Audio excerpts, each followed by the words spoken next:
opening statement, and then we'll take questions. Well, first of all, just awesome basketball game environment. This is my first time ever at Assembly Hall. I've watched many Indiana games growing up, and it was an honor to be on the court today, coaching my team and being a part of this historic atmosphere arena. So really proud of our guys. I thought we had a really good practice yesterday, and our game plan wasn't very complicated. It had to be simple so we can play really hard and play with a clear mind. I thought we did that, and thought we shared the ball on offense and really helped each other on defense. And we did a good enough job rebounding to get our offense going a little bit. So just a great team effort. Really proud of our guys. Questions for Coach? What enabled you to come back from a double-digit deficit in the first half to when it was you closed it to 4 and then you just took off in the second Experience. We've been doing it all year long. So we've been very inconsistent throughout this year. So we've had leads, given them up. We've been down a lot and have come back, and we got down on the road at Purdue and at Ohio State bad that we can never get back connected to the game. So we've been through a lot of stuff this year, which is you're always your best teacher. So I think we settled down a little bit. I thought we just got, after getting down, I thought we just got some better shots and made some shots. And when we don't turn the ball over and we keep that ball moving, we do get good shots. A guy like Ace can get downhill and create for himself and others. That's sort of, we got going with that. And of course we made threes today. Look, we didn't shoot 12 for 22. We haven't shot like that all year long. So we made threes. Mike, if you didn't know you didn't have Conway Clary, if you came to the gym today, didn't know that, you would have realized it. What do you think has forged the connectivity that you've had in his absence in the last 2 games? Well, it's sort of the mentality I've always had with my teams is like there's sickness, there's illness, things happen. They don't cancel the season if a player's injured. They don't cancel the game because somebody's sick. It's got to be the next man up. So you can go into it already making excuses, or you can say, let's figure this out anyway. It's still a game. It's the same game we played. There's some things we had to do differently without having Kanye, but it's still basketball. These guys have been playing, so let's not overcomplicate it. Next man up, that's sort of always been my mentality. The next guy wants an opportunity. All right, you're going to get one no matter what today. Take advantage of it. Jameel did, and Zach did, and I thought Nick and DeMarco handling the ball really helped Ace without having Kanye. So, just be really unselfish, help each other, stay connected. When you're missing a good player, or you get in foul trouble, the next guy has to come up off the bench. It's like no excuses. That's the biggest thing in our program. We're not we call it 0% complaining. 0% complaining. We're not making any excuses. Hey, the scoreboard's going to go on tonight. We got to find a way to win. And I just was proud of our guys' next man up mentality. Coach, 22 points for Ace today, 13 of those in the second half. What is it about his leadership that makes him so good? Well, number one, he's just so competitive. I mean, really, the league doesn't know him like I do and some other people out there. He's just, his competitiveness is elite.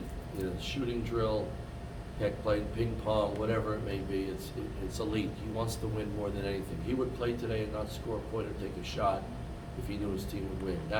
That's the difference of him than a lot of other guys playing basketball. Winning to him is the most important thing. He's very unselfish.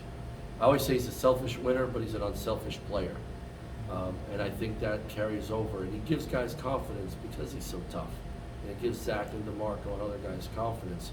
So he had a great week, but I thought the biggest thing with him today, he didn't, and the other day against Rutgers, he didn't let anything bother him.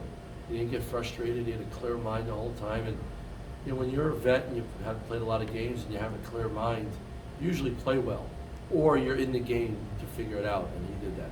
How much did your road victory over Rutgers help going into today? Although you got behind, you got behind, Yeah. but I mean, it must have gave you some confidence knowing. Great question. I mean, tremendous. Like with that, we didn't win before the Rutgers game this week. So when you win on the road, then you can say, hey, we did it already. Let's try to do it again.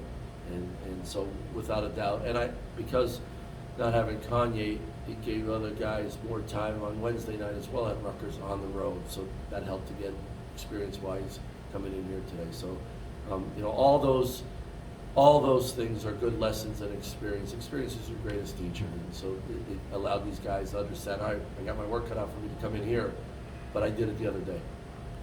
Like, I know pressure defense is part of your philosophy, that's the way you Yeah. guys want to play. Is that as effective as your pressure has been this year in terms of, not necessarily maybe in turnovers, but in terms of speeding Indiana out of their mentality?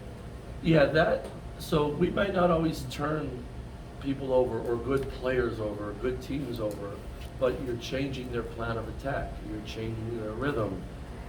They don't get into their run one of their plays or their sets at 22 on the clock. It might not be till 15, so now they can't get to the second or third level of their play.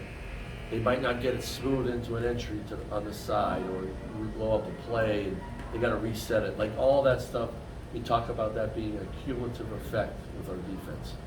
So we did turn them over 13 times, great, but we had a 10-second call. It just changes your psyche. We had, I think at one time we were at 33 deflections. So we count deflections. You don't always get deflections, but it messes things up. So all that is, the one thing we talk about, we call it stunting, where you have the ball and I stunt like you think I'm coming to trap me and I don't, and you pull back your dribble. The guy guarding you now is back in front in a better defensive position on the ball.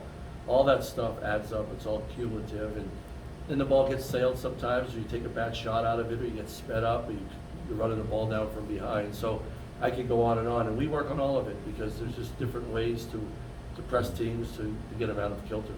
Hey, Mike, going back to the 12 made threes, how confident were you coming into the game that that was something you could take advantage of against this IU team? We've been shooting the ball better, so we knew we needed to make some threes because you just can't get in front of the rim against Ware and Renew every time. Yeah. They'll beat that ball up every time. But so I felt like we were going to get some good ones. I thought early in the game we got some really good ones and inside-outside passes. And they're the easier ones to make. They're the ones you step it in with momentum. So I think that just helped us get some confidence early. And then a couple guys got going there, Zach and Jamil. So it was huge. Coach, you guys allowed 26 points in the paint in the first half, just 14 in the second half. What changed defensively? Just got a little bit tougher. We changed a couple matchups at times. I thought the guys off the bench helped us. I thought Q was just better in the second half, walling guys up. That was huge. I thought we guarded the ball on the perimeter better in the second half. I thought in the first half, Galloway got downhill. Yes, Galloway, the 32, he got downhill a couple times. Just thought we guarded a little bit better on the perimeter, and I thought we balled up better at the rim. We've had some issues at the rim. Our defensive toughness at the rim, we're getting better at it. It was better in the second half. Back-to-back wins on the road. It's been really tough to win games in the Big Ten this year. Excuse me. What's this do for your team's confidence the rest of the way? Well, I hope it gives them confidence to understand that the plan that we have works when you take it on the road. And they experienced that twice this week. It doesn't mean we're going to win the next one on the road, but man, that's the way you prepare. That this is the mindset and the approach we have, and you play unselfish basketball on both ends of the court, and you be all about your teammates. It always gives you a chance to win, especially on the road. Thank you, Coach. Thanks, guys. Thanks, everyone.